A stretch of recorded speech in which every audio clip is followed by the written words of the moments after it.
تو ہمیں یہ کہا جاتا ہے کہ جی یہ جب تک ہم پاکستان کو دوبارہ ری شیپ نہیں کریں گے، ری میک نہیں کریں گے، ایک ایسا معاہدہ ہم قوموں کے درمیان میں کر کے ایک ریاست کو نہیں کھڑا کریں گے، یہ ملک چلنے والا نہیں ہے میرے بھائی، اس طرح یہ ملک نہیں چل سکتا۔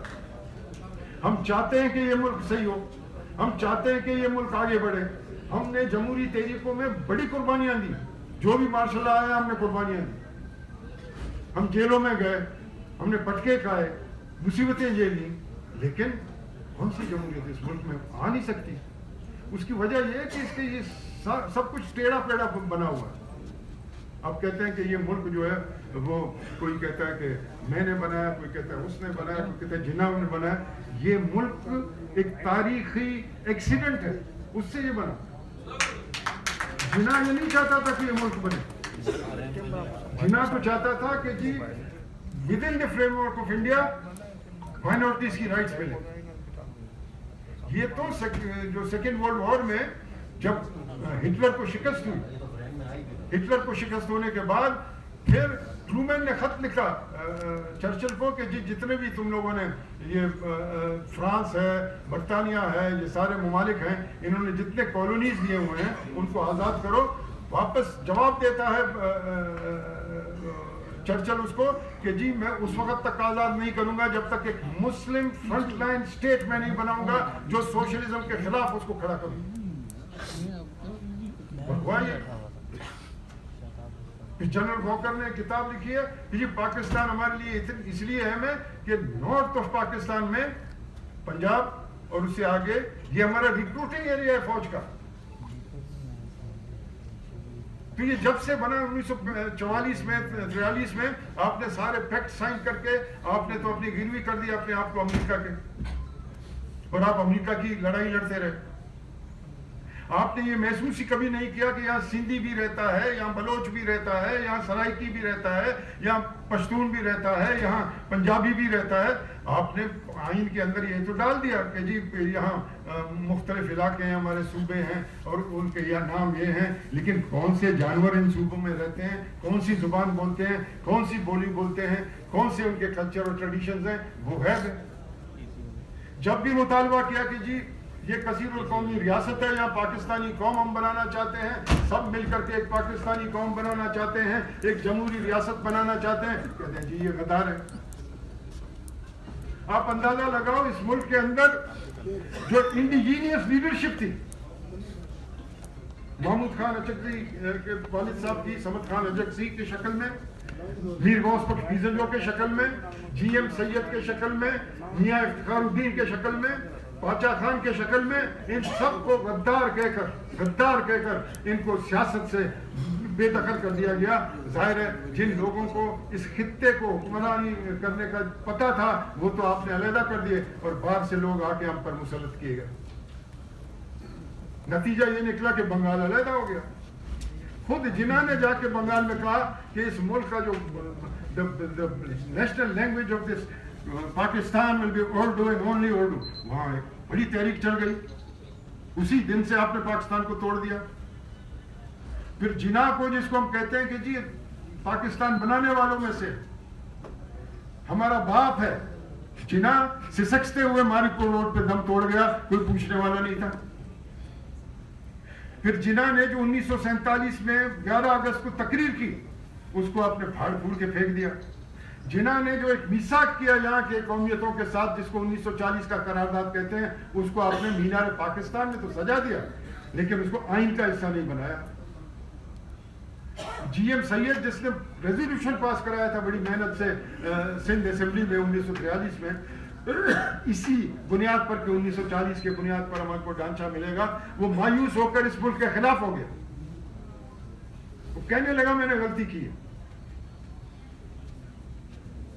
تو یہ سارا جو ریشیپ جب تک آپ پاکستان کو نہیں کرو گے، آپ پاکستان کے آئین کے اندر جب تک ان قوموں کو ان کی حیثیت نہیں مانو گے، جب تک آپ صرف یہ کہو گے کہ یہ جی ہمارے صوبے، ہم بالکل صوبے ہم نہیں ہیں، ہم فیڈریٹنگ یونٹس ہیں، ہم قومی اکائی ہیں، ہم ایک قوم اور ہم کو ہماری ایک آزاد ریاست کی شکل تھی جس کو آپ نے تباہ و برباد کر دیا۔ اب بات کرتے ہیں کہتے ہیں جی نہیں یہ تو آپ نہ کریں، فوج کے خلاف آپ کچھ نہیں کہیں. کیوں بھائی؟ فوج نے میرے گھر پہ قبضہ کر لیا, چوکیدار میں نے رکھا تھا, چوکیدار نے گھر پہ قبضہ کر لیا, اور میں جب آتا ہوں کہتے ہیں میں آپ کو نہیں پہچانتا ہوں, تو آپ چوکیدار کو میں کیا کروں گا؟ اس کو مار کے بھگاؤں گا نا, اور کیا کروں گا؟ اپنے گھر پہ قبضہ کرنے کے لیے اس کو ماروں گا, بھگاؤں گا. تو جن چوکیداروں نے آ کے حکمرانی شروع کی, یہ وہ لوگ تھے جنہوں نے انگریز کو سرو کیا تھا. یہ فوج وہ تھی جس نے انگریز کو سلوٹ کیا تھا. اور سارے ہمارے جو لوگ تھے جو آزادی کی لڑائی اس زمانے میں لڑ رہے تھے, ان کے خلاف انہوں نے کارروائیاں کی, ان کو مارا, ان کو پیٹا, اور آ کے انہوں نے قبضہ کر کے بیٹھ گئے. اور جو ہمیں ملا پاکستان پارٹیشن, تو میں مانتا نہیں ہوں کہ پارٹیشن ڈویژن صرف پنجاب کا ہوا اور بنگال کا ہوا. ہمارا ڈویژن سندھ کا یا بلوچستان کا, خیبر پختونخوا کا تو ڈویژن نہیں ہوا. ڈویژن تو یہاں ہوا. لیکن جب آ کے قبضہ کر لیا, پہلے ہمارے یعنی متھے میں لگ گئے بیوروکریٹس, جس نے یہاں کے عوام کو سٹیزن نہیں سمجھا, سبجیکٹ سمجھا, کیونکہ وہ تو انگریز کے ٹرین کیے ہوئے لوگ تھے آئے. انہوں نے پولیٹیکل لوگ جتنے بھی تھے, لوڑے لنگڑے, ان سب کو ہٹا دیا. اور کوئی آئین, یعنی آپ اندازہ لگائیں 11 سال تک ہم کوئی آئین نہیں دے سکے پاکستان میں. اور ایک اگر کوئی کاغذ دے دیا, وہ آبجیکٹو ریزولوشن, جو پاکستان کے لوگوں کے سوچ کے مخالف ہے, جو جمہوریت کے خلاف ہے, وہ آ کے ہم نے نافذ کر دیا یہاں. پھر مختلف صوبوں کے ساتھ ایگریمنٹس کیے آپ نے, فیڈریٹنگ یونٹس کے ساتھ, اور ان کو آ کے پاکستان بنایا. خان قلات کے ساتھ آپ نے ایگریمنٹ کیا, 3 سبجیکٹ صرف مرکز کو دیے, باقی سارے بلوچستان کے ہوں گے. 1940 کے قرارداد کے مطابق آپ نے سندھیوں سے وعدہ کیا کہ آپ کی یونٹس جو ہیں وہ اٹانومس اور ساورن ہوں گی. اس کو آپ نے مینار پاکستان پہ لکھ کے اس کو خیرآباد کہہ دیا. سارا کچھ آپ ہم سے ہمارے ساتھ کرتے رہے. ابھی کیا ہو رہا ہے بلوچستان کے اندر؟ پچھلے کئی سالوں سے ایک فوج کشی ہو رہی ہے. ہمارے نوجوانوں کو اٹھایا جا رہا ہے, ان کی لاشیں گرائی جا رہی ہیں. ہماری بہنوں کو اٹھایا جا رہا ہے, ان کی لاشیں گرائی جا رہی ہیں. سندھ میں لوگوں کو اٹھایا جا رہا ہے, ہمارے نوجوانوں کو, ان کی لاشیں گرائی جا رہی ہیں. علی ولی جلسہ کر کے گیا اپنے حقوق کے لیے, غداری کے کیس میں بند ہے. اور پھر ہم سے یہ ایکسپیکٹ کرتے ہو کہ ہم اس ملک ریاست کا وفادار بنے, اس ریاست کا جو میری بہنوں کی عزت نہیں کرتا, میرے ماؤں کی عزت نہیں کرتا, میرے نوجوانوں کی عزت نہیں کرتا, اس کے ہم کیسے وفادار ہوں؟ اگر آپ نے وفادار بنانا ہے ہمیں, تو چلے جائیں ان ایگریمنٹس کے اوپر جو آپ نے ہمارے ساتھ کیے تھے, واپس ہو جائیں جہاں 1940 کی قرارداد کے تحت آپ نے ہم کو یہاں بلایا تھا, اور خان آف قلات کے ساتھ ایک ایگریمنٹ کر کے آپ نے اس کو شامل کیا تھا. واپس وہاں جائیں, آئین کا حصہ اس کو بنائیں, اور ہم آگے چلیں گے. اب یہ نہیں ہے کہ 18ویں ترمیم ہو گیا جی ہمیں سب کچھ مل گیا. جس طرح آپ لوگوں کو مار رہے ہیں, جس طرح آپ لوگوں کو مایوس کر رہے ہیں, لوگ کہہ رہے ہیں کہ ری شیپ کرو پاکستان کو دوبارہ. کوششیں کی ہم سب نے, مالک صاحب نے بھی کی, محمود خان چکزئی نے بھی کی, بیزنڈو صاحب نے بھی کی, ہم نے بھی کی, MRD کی تحریک بھی چلائی, مختلف تحریکیں چلائیں کہ ایک جمہوری ریاست ہم قائم کریں گے جہاں ہمارے قومی حقوق کو مانا جائے گا. کون مان رہا ہے صاحب؟